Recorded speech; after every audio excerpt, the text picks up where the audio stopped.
nakagwa na sa presuhan kag nakapauli na sa ilabalay si anay Senator Bong Revilla. Suno sa Bureau of Jail Management and Penology ukon BJMP, nakagwa siya pasado alas 6 kagabi matapos nga nakapiyansa sang 1 million pesos sa kaso nga malversation.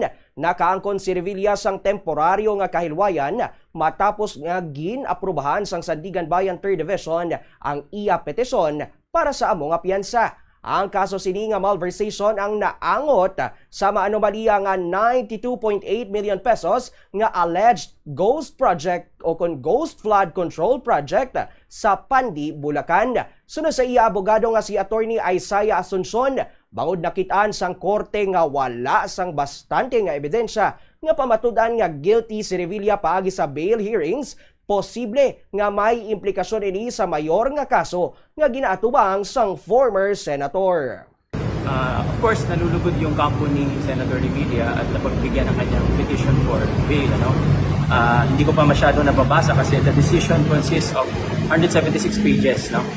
But dinasa ko mabilis, sinasabi lang doon, hindi napatunayan ng prosecution na malakas ang ebidensya na guilty nga si Senator Revilla for the crime of malversation to falsification of funds. Hindi malakas ang evidence of guilt ni Senator Revilla sa malversation or falsification of public documents. So it could affect the main case kasi napagbigyan ng bail. But it's still subject to the assessment pag natapos na ang prosecution mag-present ng kanilang ebidensya.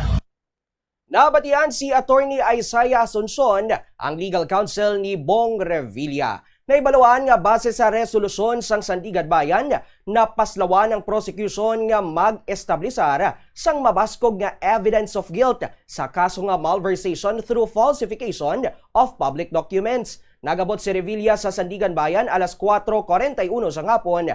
Kahapon nga daw kaupod ang iya asawa nga si Cavite 2nd District Representative Lani Mercado. Nagwa sila sa korte alas 4:58 sa hapon kag nagbalik anay sa New Quezon City Jail sa Payatas. Sa ulihi, ginpagwa na si Revilla halin sa detention pasado alas 6 ang gabi suno kay Bureau of Jail Management and Penology spokesperson J-Rex Bustinera. Naibaloan nga denied ang bail application sang iya kaupod nga mga akusado nga mga opisyal sang Department of Public Works and Highways o kon DPWH nga sanday Bryce Hernandez, JP Mendoza, RJ Domasig, Emelita Huat, Juanito Mendoza kag Cristina Pineda. Matandaan nga sang Enero ginpasakaan o kon ginpasaka kanday Revilla ang kaso nga graft kag malversation bangod sang alleged ghost project.